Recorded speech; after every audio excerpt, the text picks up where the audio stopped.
우리 환자분들이 요즘에는 거북목이 되게 많이 있으세요. 젊은 분부터 연세 많으신 분들 거북목이 많은데 목이 이렇게 앞으로 있습니다. 그러면 어떻게 자세를 취하면 됩니까? 라고들 많이 물어보시는데요. 우리 목은 원래 C자 커브가 정상이거든요. C자 커브를 만들기 위해 목만 이렇게 치켜든다고 좋아지지가 않습니다.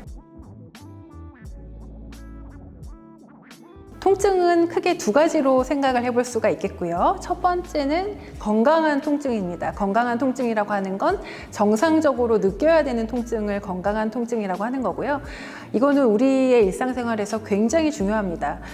예를 들어서 우리가 뭐 길을 가다가 어디 핀에 찔렸다, 뭐 어디에 손가락을 이렇게 찔렸을 때 아파서 어떻게든 그 자극을 피하는 그런 것을 우리 뇌에서 인지를 하게 되는 것, 그게 바로 건강한 통증이 되겠죠.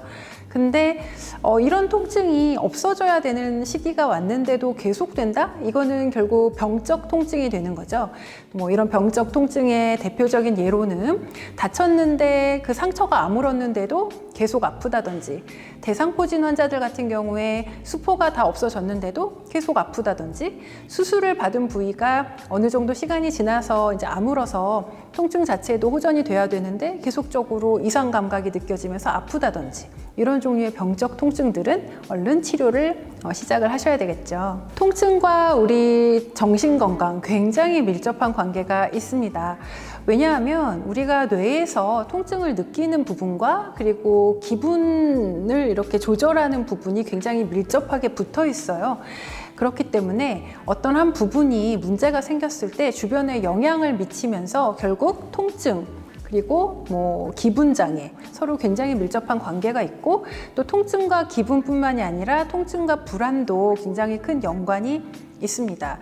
어떤 환자분 같은 경우는 통증 자체를 많이 호소를 하시면서 이거를 주변에서 알아주지 않아서 나는 너무나 우울하다, 거의 뭐 살고 싶지 않다, 이런 말씀까지 하셨던 분인데, 그 통증을 많이 해결을 했어요. 우리가 같이 치료를 하면서 통증이 좋아졌는데, 그렇게 하고 나서 환자분이 다음에 오셨는데 표정도 너무나 밝아지시고 따님과 함께 백화점 나들이를 했다, 이 정도면 살만하겠다, 이런 말씀을 해주셨던 분도 계시고요.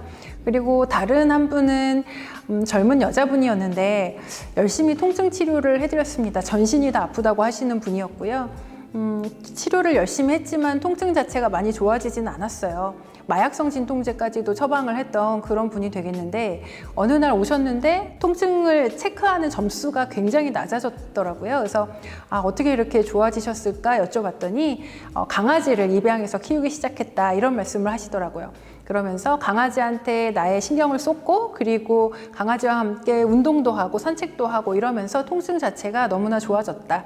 그리고 낮에 피곤하다 보니까 밤에 잠도 잘 잔다. 그러면서 통증 자체가 많이 호전되었다, 이렇게 말씀을 주셨던 그런 경우도 있습니다. 그만큼 통증과 우리 정신건강 아주 밀접한 관계가 있습니다. 교과서적으로 만성 통증은 3개월 이상 지속되는 통증을 만성 통증이라고 정의하고는 있습니다. 그렇지만 최근의 트렌드는 어떻게든 빨리 통증을 질환으로 생각하고 치료하는 것을 권장하고 있기 때문에 1개월 이상 지속되는 통증을 만성 통증 범주 안에 넣고 치료를 하기를 권장하고 있기도 합니다. 가장 흔하게 모든 연령층에서 호소하는 대표적인 질환은 요통이 되겠고요. 요통도 허리 통증, 원인이 굉장히 많습니다. 그래서 젊은 분들은 오면 디스크가 있대요, 이런 말씀하시고, 연세 있으신 분들은 오시면 협착증이 있대요, 이렇게 말씀하시는데, 뭐 디스크라고 하는 거는 누구나 조금씩은 있을 수 있어요. 근데 그게 정말 원인이냐 정확하게 진단을 받으셔야 되겠고요. 그리고 협착증, 연세가 들어가면 조금씩은 다 있습니다. 근데 정말 아픈 게 그것 때문이냐, 그것도 정확하게 뭐 전문가와 또 상담을 하셔야 되겠죠. 아까 말씀드렸다시피 대상포진 수포가 없어지고 나서도 너무 아파하시는 분들, 그런 분들도 만성 통증의 대표적인 예가 되겠고요. 그리고 뭐 저희 통증센터에 많이 찾아오시는 복합부위 통증 증후군이라든지, 아니면은 수술을 받고 나서 없어야 되는 통증인데도 계속되는 그런 고통을 호소하시는 수술 후 통증 증후군, 이런 종류의 통증도 있습니다. 그리고 뭐 연세가 들어가면 들어갈수록 많이 올 수 있는 퇴행성 변화로 인한 통증들, 예를 들어 골관절염 같은 그런 통증들도 만성 통증의 범주 안에 들어가게 되겠습니다. 그리고 가장 우리가 흔하게 주변에서 볼 수 있는 만성 통증은 당뇨병성 신경병증이라는 병이 있는데요. 이런 신경병증은 예를 들어서 말초지에 굉장히 잘 생깁니다. 그래서 발바닥에 스펀지가 붙어 있는 것 같다. 그리고 발바닥이 자갈밭을 걷고 있는 것 같다. 근데 감각은 떨어지는데 너무 아프다. 이런 식으로 표현을 많이 하시거든요. 당뇨병 자체가 오래됐다면 이런 질환이 발생했을 그런 가능성이 높습니다. 그렇기 때문에 이런 것도 병이다라는 거를 파악을 하고 또 얼른 치료를 시작을 하셔야 되겠습니다. 통증 치료는 크게 두 가지로 나눌 수가 있겠습니다. 보통 통증 클리닉에 통증 센터에 오시기 전에 본인의 통증에 대해서 좀 없어지게 하려고 많이 노력들을 하시겠죠. 뭐 운동을 해서 없앨 수도 있고 스트레칭을 할 수도 있고 뭐 찜질을 하시기도 하고, 그런 보존적인 치료 첫 번째 단계에서 해결이 되지 않는 경우에 통증 센터를 방문하시게 될 텐데요. 그렇게 되면 크게 두 가지로 나눠서 약물 처방을 받으실 수가 있겠고, 그리고 또 주사 처방을 받으실 수가 있겠습니다. 첫 번째 약물 처방은 약의 종류가 굉장히 많은데요. 비스테로이드성 소염 진통제와 같은 그런 진통제 계열도 있고, 우리가 우울증 환자에게 처방을 하는 약이지만 통증 환자들에게 통증 치료를 위해 처방하는 그런 종류의 약들도 있습니다. 그리고 이런 약제들을 썼는데도 너무 많이 아파하시는 경우는 결국 마약성 진통제를 처방하는 경우도 있겠죠. 어느 약에도 통증이 완화되지 않으면 결국 마약성 진통제 하나만으로 통증을 어떻게든 조절하면서 일상생활을 하시는 분들도 계시는데요. 이런 마약성 진통제는 정말 필요한 경우는 아주 훌륭한 약이 됩니다. 그렇지만 오남용을 하게 되는 경우에는 이로 인한 부작용도 정말 크거든요. 예를 들어서 뭐 마약성 진통제 때문에 식욕에 문제가 생기기도 하고 몸이 계속적으로 피곤하기도 하고, 무엇보다도 마약성 진통제를 찾게 되는 그런 정신적 의존이 가장 큰 문제가 되겠는데요. 되도록이면 짧은 기간 동안 이 마약성 진통제를 적은 용량으로 복용을 하고 통증을 완화시킨 뒤 진통제를 끊는 것이 중요하겠습니다. 이런 약물 처방 이외에 주사 처방이 있다고 말씀드렸죠. 통증센터에 오셔서 받으시는 모든 주사를 우리는 시술 이렇게 명명을 합니다. 그래서 어떤 환자분들은 주사 말고 시술을 해주세요 이렇게 말씀하시기도 하는데요. 시술이 곧 주사다 이렇게 생각을 하시면 되겠고요. 이런 주사는 우리가 근육을 풀어주는 간단한 주사부터 척추의 신경에다가 놓는 주사, 그리고 척추의 관절에다 놓는 주사, 이런 것처럼 이미지를 보면서 좀 더 정밀하게 주사를 놔야 되는 그런 종류의 시술들도 있습니다. 첫 번째는 건강한 생활 습관이겠죠. 우리 환자분들이 요즘에는 거북목이 되게 많이 있으세요. 젊은 분부터 연세 많으신 분들 거북목이 많은데 목이 이렇게 앞으로 있습니다. 그러면 어떻게 자세를 취하면 됩니까? 라고들 많이 물어보시는데요. 우리 목은 원래 C자 커브가 정상이거든요. C자 커브를 만들기 위해 목만 이렇게 치켜든다고 좋아지지가 않습니다. 등을 펴주셔야 되죠. 이렇게 등을 쭉 펴주셔야 이 목이 건강한 목으로 다시 돌아오게 되는 거죠.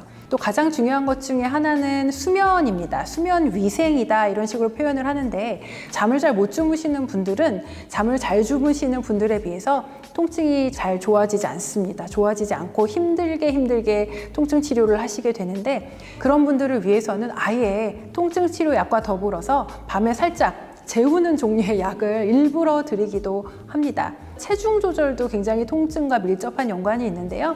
연세가 이제 올라가면 올라갈수록 어머님들 같은 경우에 체중을 조금만 빼도 무릎 통증이 확 좋아지는 것을 느끼실 수가 있고요. 이렇게 젊은 분들 같은 경우도 체중을 좀 줄여주면은 요통이 아주 완화되는 경우를 많이 보실 수가 있습니다. 이런 것처럼 체중 관리 해주시는 것도 좋겠고, 마지막으로 강조드리고 싶은 것은 건강검진 꼭 좀 받으시라는 거죠. 저 같은 경우도 귀찮아서 막 놓치기도 하고 이랬던 기억이 납니다. 근데 이런 건강검진, 제가 어떤 케이스를 환자분을 경험했냐면 환자분 계속 와서 똑같이 아프다고 하시는데 어느 순간 오셔가지고 너무너무 이대로는 못 살겠다 막 울고 가시더라고요. 그래서 아니 왜 저렇게 통증이 갑자기 악화됐을까 저도 굉장히 걱정을 많이 했는데, 알고 봤더니 심혈관계 심장질환이 발생했던 거였어요. 건강검진을 제때 받아서 빨리 찾아낼 수 있다면 그렇게 우리 다른 기관이 나빠지는 것을 어떻게든 막아볼 수 있겠죠. 이러한 모든 노력들이 결국에는 통증을 조절하는 가장 기본적인 노력이라고 할 수 있겠습니다. 우선 운동은 내가 지금 급성기로 너무너무 다쳐서 부어있는 상황이다, 아프다, 뭐 열감이 화끈화끈하게 느껴진다, 아니면 무릎이 아프신 어르신들 무릎이 퉁퉁 붓고 있다, 오히려 이때는 몸을 좀 쉬어줘야 되는 거죠.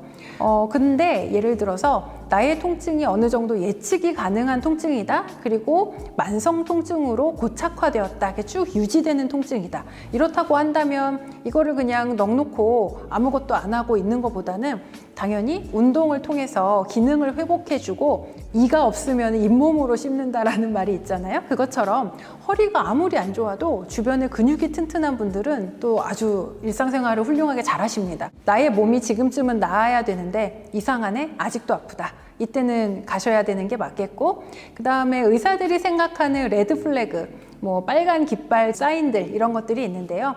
예를 들어 척추 쪽에 문제가 있으신 분들은 소변을 보거나 대변 보는 패턴의 변화가 왔다든지, 아니면 하지가 시렵게 되면서 뭐 힘이 빠진다든지, 그리고 통증 자체가 점점 악화되고 이것이 참을 수 없는 지경이라든지, 이러면 당연히 병원을 방문을 하셔야 되겠고, 또 이 골든타임도 중요한데요. 예를 들어 대상포진 환자분들 같은 경우에 수포가 확 올라온 다음에 72시간 이내에 병원에 가셔서 항바이러스 제제를 복용을 시작을 하시면 나중에 더 안 좋은 후유증, 대상포진 후 신경통이라든지 뭐 여러 가지 안 좋은 후유증들로 넘어가는 것을 그나마 예방을 할 수가 있겠습니다. 지금까지 서울대학교 병원 마취통증의학과 문지연이었습니다.